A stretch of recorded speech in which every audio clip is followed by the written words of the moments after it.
Gente, é o seguinte, um terrível incêndio no edifício Andraus, em São Paulo, completa 40 anos. Conhecido como uma das maiores tragédias da cidade, o acidente ainda deixa muitas lembranças ainda. Vamos conferir essa reportagem da Ana Paula Brão e daqui a pouquinho a gente vai conversar com dois convidados muito especiais que estão aqui no nosso Manhã Maior. Dá uma olhada.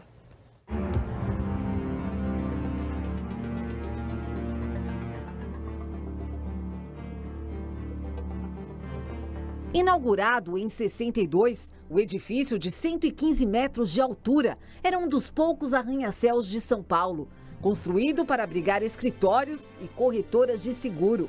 Uma década após sua construção, no dia 24 de fevereiro de 72, o Corpo de Bombeiros recebe uma ligação informando que o edifício Andraus estava em chamas. Walter estava lá, na época com 22 anos. Ficou aproximadamente por 4 horas dentro do prédio em chamas. E o desespero nessa hora? Não dá nem para falar como. Você só pensa, no caso eu pensava que não sei se eu vou continuar vivendo, não sei como é que é a morte, se existe vida depois da morte, você só fica se preparando. De vez em quando tinha umas explosões, provavelmente de gás da copa, que estremecia o prédio. Eu estava só esperando o prédio desabar e eu morrer no meio do concreto. No prédio estavam 2.000 pessoas que entraram em pânico. Sem saída, muitos se refugiaram no heliponto. Quando eu entrei na minha sala, estava já ouvindo aqueles barulhos de vidro caindo, o pessoal gritando, até relativamente contente, porque vão ser dispensados, que está pegando fogo no prédio. Eu corri até a janela, só que eu via o fogo já atravessando a São João. Na hora eu pensei, a gente sobe para o heliporto, o bombeiro vem, apaga, a gente desce. Só que na subida para o heliporto, quando chegou no 17º, os que chegaram primeiro fecharam a porta e não passava mais ninguém. E a turma subindo, então prensou todo mundo na escada. Uma sobrecarga no sistema elétrico no segundo pavimento teria provocado o incêndio. A fumaça tomou conta dos corredores, aumentando ainda mais o pânico entre funcionários e visitantes. Teve até uns amigos meus que tentaram apagar o fogo do Andraus, eu até briguei no andar. Eu falei, não adianta vocês apagarem, vai apagar o quê? Já queimou tudo, não gasta água, deixa água pra gente.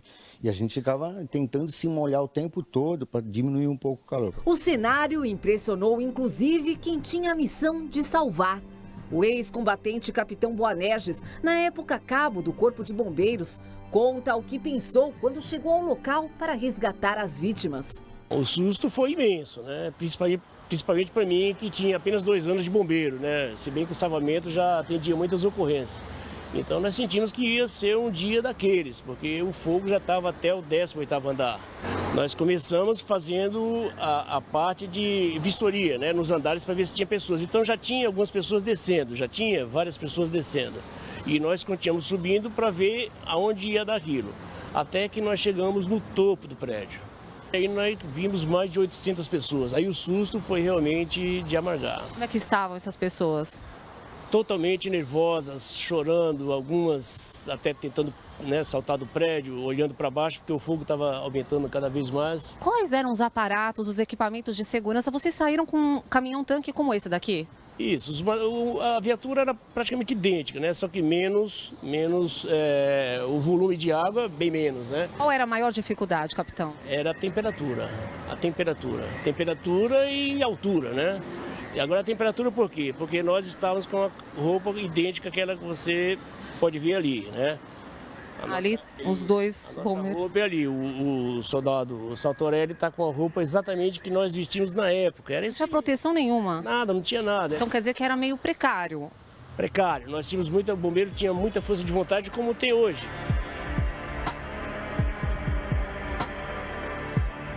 Foi a primeira vez que um helicóptero foi utilizado para o resgate de pessoas em um incêndio. No dia seguinte, os jornais davam que a graça veio do céu. Isso porque os recursos na época não eram os mesmos de hoje. Major Beni, como eram os recursos naquela época? Olha, em 1972 não existia o que existe hoje na aviação de segurança pública. A Polícia Militar, na época, nem a Polícia Civil dispunham de aeronaves. Então, em 1972, quando aconteceu o incêndio do Andraus, as aeronaves utilizadas foram aeronaves civis. Inclusive, a primeira aeronave que aproximou no edifício Andraus para socorro daquelas pessoas que estavam no heliponto foi o Olendino, o comandante Olendino, que ele era piloto do governador do estado, do governo do estado de São Paulo, e ele voava um Bell 204. E na sequência, outros pilotos que foram acionados através da rádio, né? As pessoas ouviam rádio na época, tinha alguns pilotos que estavam aqui no campo de Marte. E aí eles foram aos poucos se organizando e todos foram para lá, para poder realizar o salvamento daquelas pessoas que estavam no prédio. Essa é a atual águia da Polícia Militar, que nada tinha a ver com esse daqui, né? Não, tanto é que nessa época esse helicóptero ainda era um projeto, né? O projeto dele é dessa época. Quantas aeronaves hoje a Polícia Militar disponibiliza para esse tipo de ocorrência? Então, hoje mudou. E o interessante disso tudo é que hoje, por exemplo, a Polícia Militar do Estado de São Paulo, ela possui 21 helicópteros operacionais. Então, são aeronaves diferentes daquela época.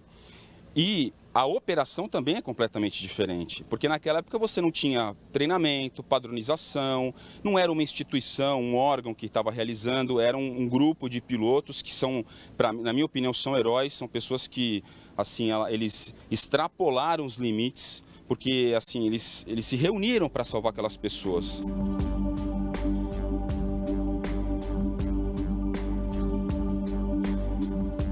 Seu Walter conseguiu sair do Andraus graças à escada improvisada pelos bombeiros. Segundo dados oficiais, 16 pessoas morreram e 330 ficaram feridas. Você perdeu alguém nessa tragédia?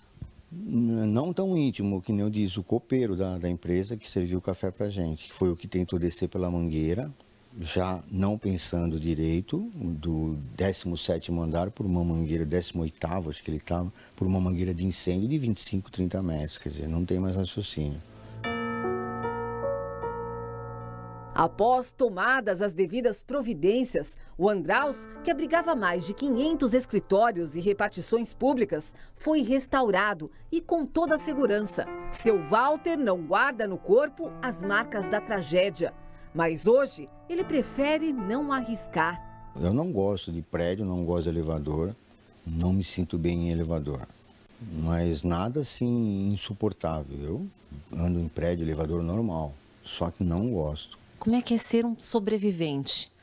Olha, eu posso te dizer o seguinte, depois desse incêndio, acho que todo mundo valoriza a vida, mas depois desse sufoco, você valoriza muito mais, muito mais.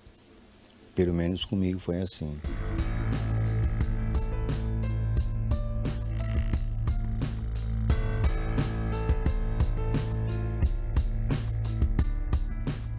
Aqui no estúdio do Manhã Maior estão o Coronel Zenildo, que participou do resgate, e o Pedro, que é um sobrevivente. Sobrevivente. Muito bom dia. Bom dia. Sejam bem-vindos no Manhã Maior. Eu vi obrigado. até que você viu uma cena ali, a gente estava assistindo a matéria e você falou assim, poxa, não tinha visto essa cena, Não eu que tinha estava visto. ali e tal. Não sabia que haviam filmado. Era o senhor? Eu estava ali trabalhando com uma equipe enorme, né? E tive a graça de estar comandando aquela posição. Ah, então o senhor era comandante da operação? Naquele posto. Porque eram vários postos. Haviam várias frentes. E por obra de Deus, eu agradeço a isso. Eu comecei a coordenar, quando eu fui ver, eu estava realmente administrando e deixaram que eu cuidasse, porque a coisa fluía bem. Então, felizmente, foi assim uma passagem que jamais eu vou esquecer. Ainda emociona ou não? Ai, desculpa. Não, imagina. Oi? Ainda emociona ou não? Totalmente. Preciso fazer força aqui para... É muito emocionante. É muito emocionante, Ainda mais né? vendo um amigo aqui. É muito emocionante. Você também ficou emocionado, né, Pedro? Fiquei porque 40 anos, o filme em si, é a primeira vez que estou vendo. Essas imagens é a As primeira imagens vez. assim, até eu tinha Ele conversado com o comentou comandante, comigo. porque embora tenha algumas passagens, temos comentado, mas a gente sempre foi, mesmo de família, fechado, por causa do momento, que realmente, como o Walter, que era amigo, companheiro, trabalhávamos juntos, falava, não dá para mensurar, não dá para guardar, e o filme agora me mexeu mais do que falar, porque hoje a gente fala da passagem, mas o fato em si, a proporção que ele dominou, e nós não sabíamos dessa proporção. Essa talvez tenha sido um dos motivos que muitos de nós que estávamos lá dentro tenhamos sobrevivido, porque a imensidão e o lugar onde nós estávamos não passava essa imagem. porque o único reflexo que tinha era nos espelhos, nos vidros, mas os vidros foram se quebrando ou quebrados para poder respirar. Então a gente sabia do incêndio, sabia que estava pegando, mas não sabia da proporção e da imensidão que eles tinham pego. Senão o pânico talvez tivesse prejudicado tudo. Muito mais, isso é certeza, porque nós ficamos confinados a uma caixa. E essa caixa só tinha como ventilação a janela. Quantas pessoas, mais ou menos, lá? Olha, a gente falando por a escada, embora a escada do Andraus ela fosse isolada do pavimento, ela era uma escada estreita, estrada comum, e o único lugar que ela tinha era o contra-degrau, é ali que dava. Então, pode-se dizer que num metro quadrado, se não tinha umas 10 pessoas, porque ficou todo mundo aglomerado. Porque quando nós chegamos à escada, a tendência de alguns foi querer descer. Mas aí os que estavam embaixo falaram, sobe porque por baixo não dá mais, está bloqueado. Então, ao subir, encontrava-se o quê? Com a pressão de quem não conseguia chegar ao topo. Nossa, Dani, que pânico. E nós que saímos do 8º andar até o 30º andar, né? 32º, então chegou uma hora que ficou prensado. Então, naquele momento era a hora, o que fazer, como não fazer, e o Walter, ele falou usar água. Nós, naquele pedaço, foi o que mais usamos a água, mas não só para se molhar, mas para manter a porta que dava acesso aos andares sem combustão, ou seja, para ela não ceder, porque a única separação que tinha do incêndio que estava acontecendo de lá, e nós na escada era a porta, então nós ficamos com a água, jogando água na porta, para essa porta não ceder, ao mesmo tempo que se refrescava também. E isso Nossa, foi... que desespero, hein, Pedro? Olha, é coisas que realmente, é que nem fala, no momento, cada índole, cada perfil é que forma o que a gente se viu, as pessoas, cada um agindo, e é mesmo a gente fala, e você, como agiria hoje se acontecesse? Não dá para mensurar. Não dá. Você fica realmente respirando aquilo. Pensava em morrer? Não. Não. Pensava em sair dali. Como? Também não sabia. E o senhor, Coronel Zenildo, pensava no quê? Nós somos profissionais, né? Temos treinamento e posso puxar a brasa um pouquinho para minha sardinha? Pode. Eu posso dizer que o Corpo de Bombeiros de São Paulo é o melhor em termos de equipamentos e treinamento.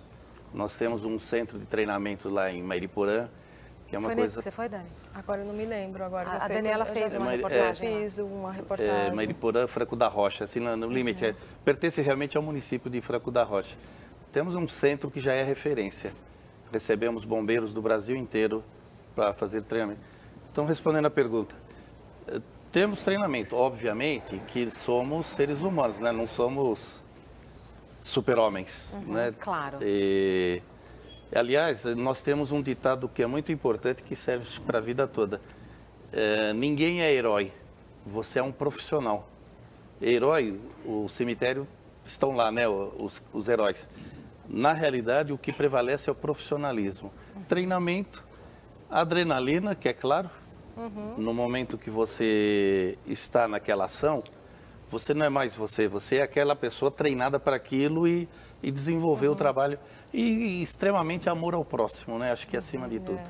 Há ocorrências que nos chocam devido a isso. É verdade, naquela época tinha menos recursos do que tem hoje, né?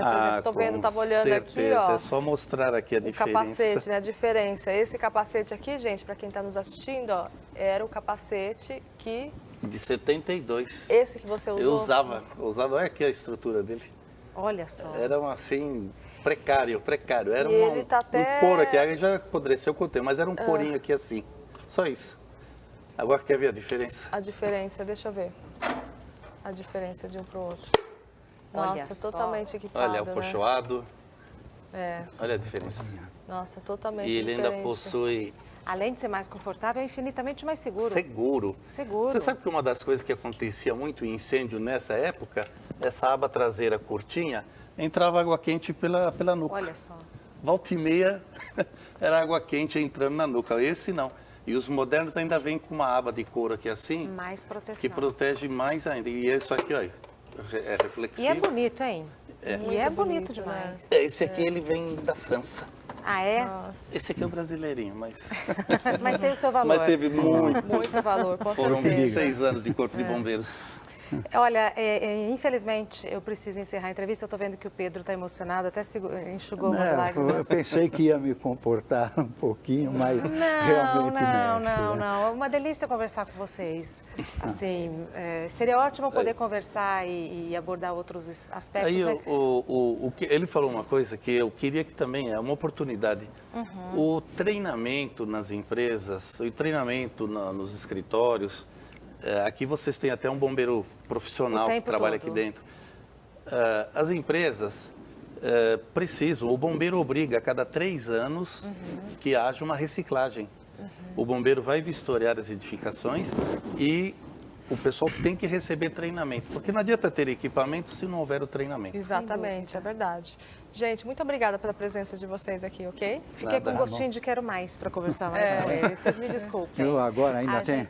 A única coisa que eu guardo... Diga.